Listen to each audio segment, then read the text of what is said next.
My name is John Passfield, and the title of this reading will be John and Mother Goose Video 7, Jack Part 1, by which I mean Jack of Jack and Jill fame. There are many, many Jacks in the nursery rhymes. This is Jack of Jack and Jill fame. So here is my novella, John and Mother Goose, The Carnival of Tales. That's John and Mother Goose, surrounded by nursery rhyme characters, who I call mythicals. Here's the summary. While driving his granddaughter home from daycare, John suddenly finds himself standing in the midway of a carnival of Mother Goose fairy tales. He is greeted by Jack of Jack and Jill fame, who tells John that Mother Goose is expecting him, as she has a role for him to play. But what does Mother Goose want? Why does she think John is a writer of detective stories? And why, when she meets John, does she greet him as almost a long-lost son? And for that matter, why do so many of the fairy tale characters have different stories they want John to write for them instead of the ones in which they've lived for hundreds of years? John is not a mythical character. He's only a human, after all. But can he save the Mother Goose Carnival? Can he solve the mystery of the vanishing fairy tales? Well, so in his dream, John finds himself at the Mother Goose Carnival of Tales. He's met by Jack of Jack and Jill fame, and as they stroll along the midway, John is approached by Mother Goose. Now, Mother Goose has a role for John to play, and in every second chapter of the story, she explains her dilemma and what she wants John to do about it. At the same time, in the intervening chapters, Jack explains something to John that he doesn't want Mother Goose to know about. So let's go back to the beginning, to John's arrival at the Mother Goose Carnival of Tales, and see if we can figure out just what it is that Jack wants John to do. So this is Jack Part 1. Let's go to Chapter 2, page 7, which is the beginning of what I call the inner story, the beginning of the dream. I did read these passages in an earlier video on a different topic, but here this is Jack's request, I guess you could say, of John. Just a bare stage. I'm one of a small crowd, 10 or 15 of us at most, as I look around. A tent with washed out canvas, Jack and the Beanstalk, and faded paint on a weathered marquee. The curtain parts and a boy comes out and bows. Oh, this is Jack of Jack and the Beanstalk. He opens his hand and shows us some seeds. I join in when there's a smattering of applause. John hears a voice in his mind. Jack was a boy who lived with his widowed mother. This is amazing. I'm feeling stunned. This is a carnival, a midway, in the midst of a farmer's field, just like there used to be when I was a boy. Wonder where I am, and what brought me here. I don't think these people notice me. It's a very skimpy crowd, a series of tents with rickety stages arranged in a row. John hears another line from a fairy tale. He was on his way to sell his mother's cow. A man approaches, or is it a boy? An actor? A mythical creature? Or one of the human crowd? Is this a costume, or is he wearing regular clothes? John, he says, your name is John. Don't ask me how I know. I know who you are, and I know why you are here. This is the Mother Goose Carnival of Tales. Mother Goose is around here somewhere. I'll explain things as we go. I'm Jack, of Jack and Jill fame. I'm the one who goes up the hill to fetch a pail of water, as you probably know. Let's stroll along the midway. Mother Goose knows you're coming. She has a task for you. She'll tell you everything she wants you to know. We walk along the midway. Jack is showing me around. A nursery rhyme is being performed on every stage. We pause as we are talking. We stop in front of a tent. Little Miss Muffet is painted on a marquee in letters that are faded and worn. Only 7 or 8 have stopped to watch the play. A stagehand brings out a tuffet and sets it down at center stage. A little boy in the audience starts to applaud, and then he stops. The curtain parts, and out comes a little girl. It's little Miss Muffet holding a bowl of curds and whey. The little boy and his grandmother lead the applause. In his mind, John hears a voice. Little Miss Muffet sat on a tuffet. We're at a carnival of tales, John, Jack is telling me. Mother Goose is the one in charge. She's the one who holds the gate key. All we do here is perform. We don't make any decisions on our own. I'd like to talk to you when you get a moment, though not in the presence of Mother Goose. I'm Jack of Jack and Jill fame. Please remember who I am, not Jack Be Nimble or Jack and the Beanstick or any of those. I understand that you're a writer. I have something that I'd like to share with you. John hears another voice in his mind, eating her curds and whey. Strolling with Jack along the midway, a little old lady approaches. Does she have a familiar face? Old Mother Hubbard, perhaps, or the one who lives in a shoe? I'm about to turn to Jack and ask who she can be. It's John. I'd know you anywhere. I think of you as a son. Come give your old Mother Goose a cheerful hug. I've been waiting for you, John. I want to introduce you to my brood. I've been looking around the midway. Something told me that you were here. I didn't know the day, but I knew the time. I just couldn't seem to pinpoint where you were. And now I turn the corner and here you are. So it goes on. Excuse me. We are strolling along the midway. Mother Goose is in the middle, Jack and I on either side. We pause, the three of us, at another stage. Every stage along the midway is about the same size.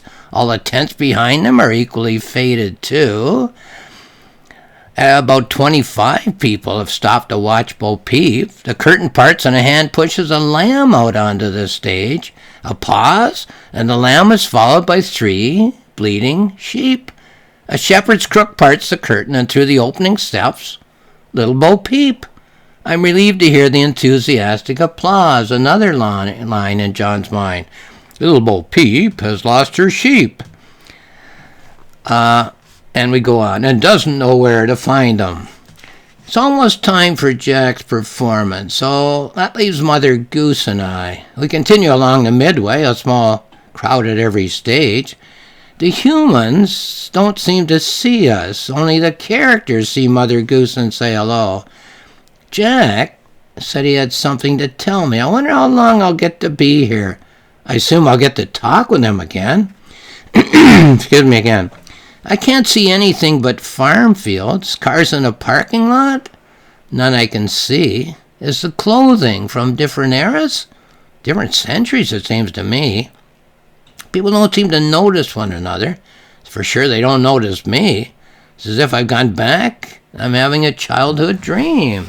Well, that's chapter 2. We're going to skip chapter 3 because that's where John strolls along with Mother Goose up and down the carnival of tales, but we're going to go to chapter 4 where he strolls with Jack, so we'll hear more about Jack's request of John, but it takes him a while to get around to it.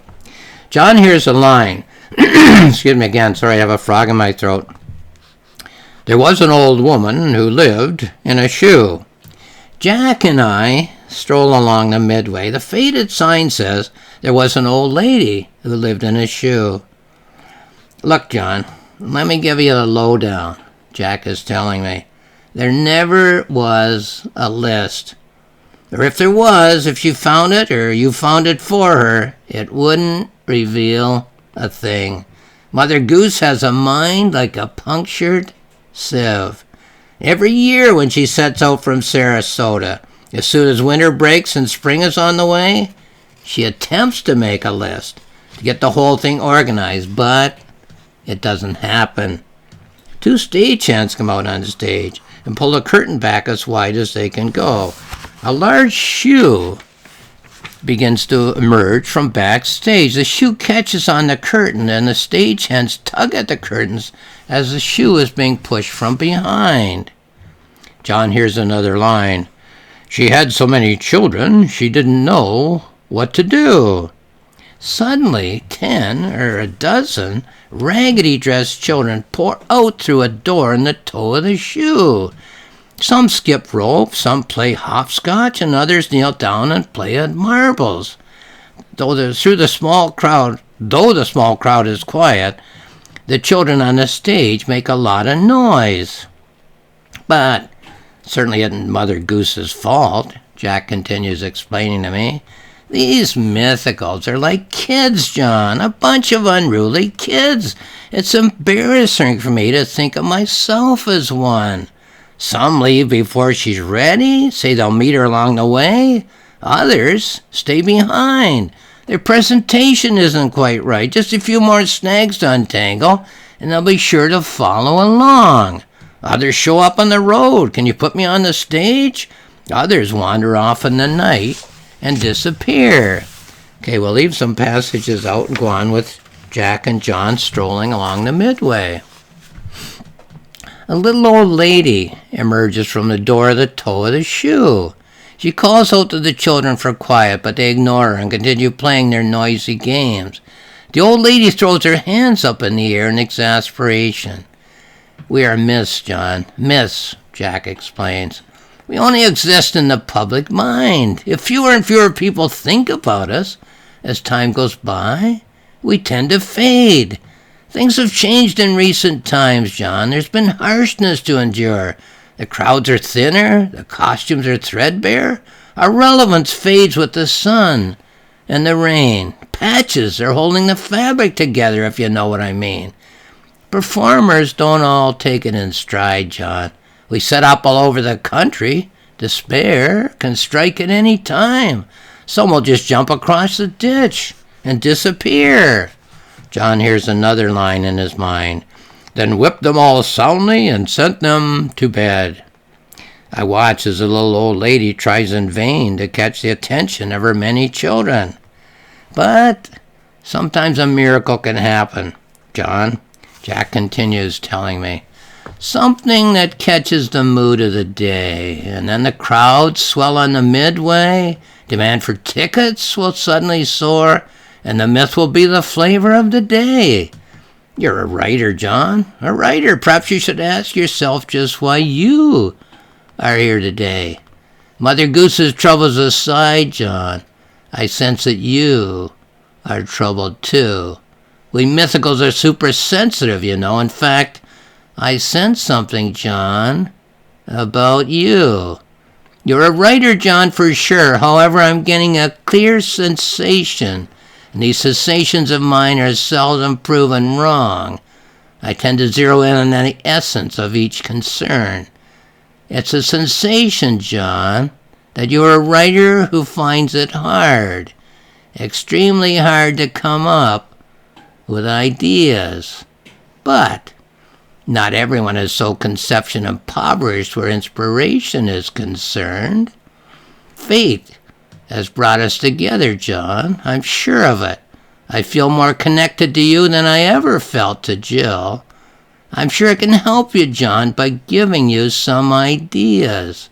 Ideas that together we can turn into a new story, John. For me. The performance comes to an end. The little old lady and the children all link hands and bow to a smattering of enthusiastic applause. The stagehands come out to remove the shoe as Jack and I move on. Another line in John's head. There was an old woman who lived in a shoe. It wouldn't happen with me, John, says Jack as we stroll along the midway. I'd either have wider curtains or a smaller shoe. So the shoe that was being pushed out on stage snagged in the curtains. So Jack, he wouldn't allow that to happen in his performance. Okay, let's go on then. That's part one. Jack has more to say. But he does say to John that he's going to tell him a story that he hopes John will write for him.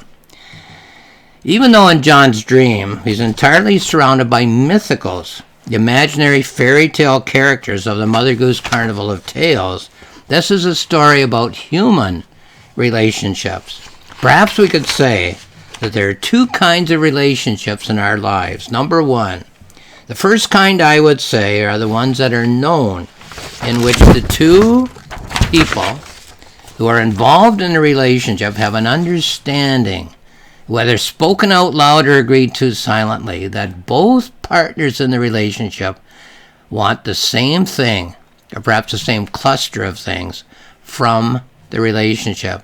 When a new situation arises, each person knows what he or she is expected to put into the relationship, and each person knows what he or she can expect to get out of the relationship. Now, the second kind of relationship.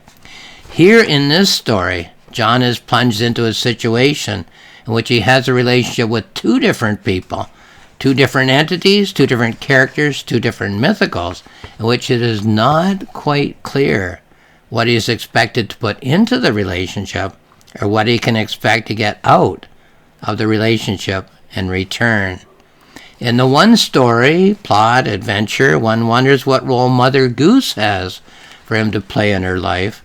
And in the other story, plot, adventure, which I'm reading in this video presentation, John wonders what role Jack has for him to play in his life. Well, this has been part one of what we could call Jack's aspirations. So in future video presentations, perhaps we'll find out just what exactly Jack is up to. So, once again, then this is my novella, John and Mother Goose, The Carnival of Tales. It's found on Amazon, where there's more information.